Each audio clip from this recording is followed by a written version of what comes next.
What's going on, guys? Welcome back. Madden 16 commentary. Do me a favor, take a moment, hit the like button, subscribe button, criticism in the comment section. Twitter, shutdown safety is my username. If you looked at Twitter yesterday, you know I came out and said it. Full month, no more breakdown. So take a look in the description and give that one a watch. It's going to be a while before you see another one. The reason for that is simple.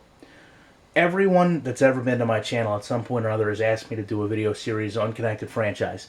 And until I had an epiphany last night, I really didn't know how I was going to do that. But I do know that Connected Franchise is a huge part of a Madden player's world. Right? Everyone loves the idea of taking their team over, controlling every aspect of it, and running them through multiple championships.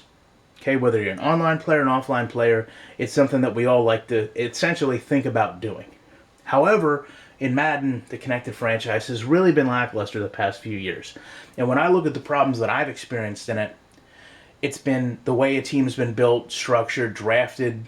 It just, sometimes you run it at teams that don't make sense.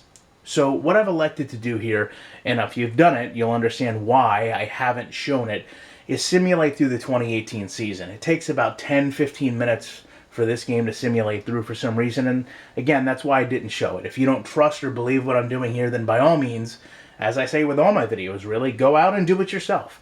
And if you have better results, then by all means, send me your copy of Madden, because clearly it's better than the one that EA gave me. What I'd like to do every day is to go through a single team and talk about how they've built a team and structured a team. Show some of the flaws this game has in the way that its logic produces teams going forward. And look at them individually, and hopefully we can all learn and enjoy something about this. So, although I'm on the Colts, the rosters will load alphabetically, and that's the way I'm going to go through them. So we're going to start with the Bears. And here you see one of the first issues that you're going to run across. This is a team with 4 quarterbacks. And if you didn't notice before, you can go back and look. I did actually have the game set to the first week of the regular season. So Justin Minor here is a 1-year experienced quarterback, which means they more than likely drafted him last year. Derek Stone is a rookie, which means they obviously just picked him up. Why are you drafting a quarterback overall 80 if you have a first-year guy at an 86?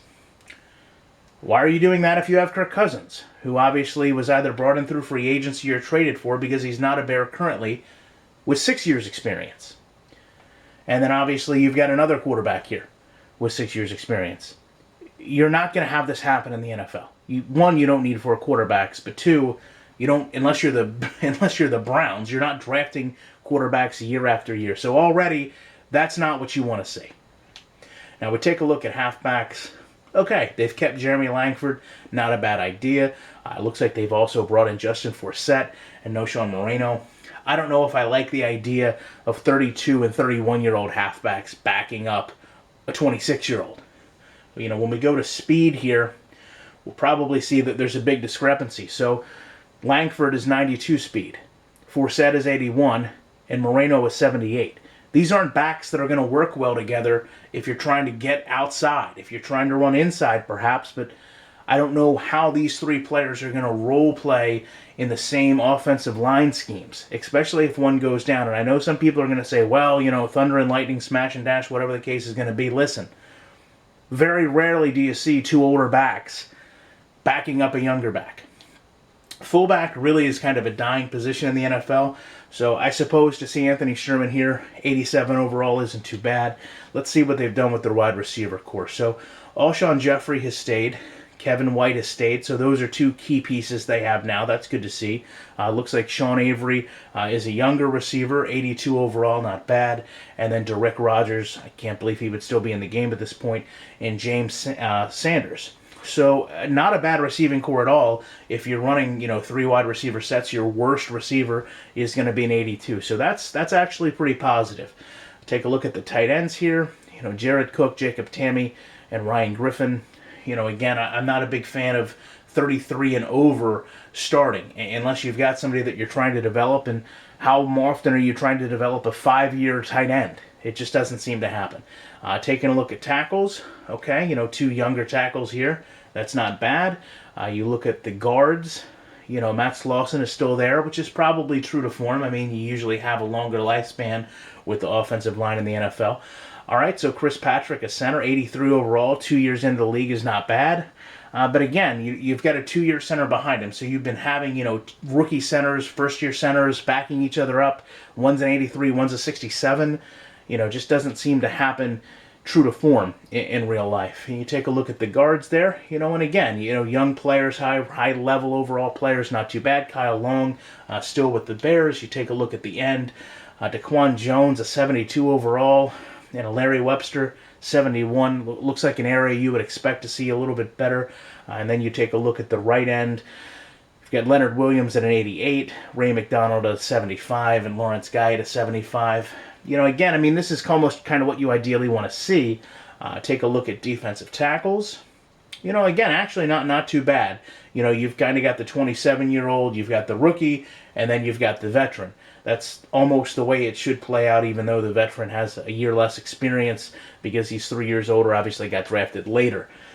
Taking a look at the linebacking core, okay, Pernell McPhee should be a mainstay. Kiko Alonso, all right, that's not too bad. Paul Posluszny, and I don't know when you're going to want to have a linebacking core this old with Donald Butler and Shea McClellan. So this to me shows a little bit of an issue as well. Commit to one person, trade the other player away, try to get some value to upgrade some other positions. Let's take a look at what they actually have with the right side linebacker, Donta Hightower. So again, when you look at a middle linebacking core whose youngest player is 28, it looks like you may have a little bit of an issue there in the way you've handled the middle linebacker position, depending on how they got these players. But certainly there was no need to get this many 79, 79, 76, 75. That seems like a bit wasteful when you're not actually upgrading. Taking a look at the cornerbacks, okay, Kyle Fuller, E.J. Gaines, and Jeremy Lane. You look at a young set of players here, and in fact, probably one of the younger sets of players they've had. The worst one you're rolling out, if you go nickel, is 71. That's actually very good. Taking a look at free safety here, Amos and Prater. Again, not much to complain about. This is a 3-year safety here, 82 overall. That's not bad. And take a look at Austin, who they just drafted. Again, 80 overall, very good. You've got him backed up by a rookie. Do you really want your safety position to be held down by a rookie, year one player, even though they're 80 and 77? I don't know. Taking a look at kickers, looks like you've got Boswell. And taking a look at punters, looks like you've got Tim Mastay. So again, I know this has been a long video. I appreciate you guys sticking through it. Would love to know your thoughts of the way this has worked out. And as always, like I said, I'll be back tomorrow with more content.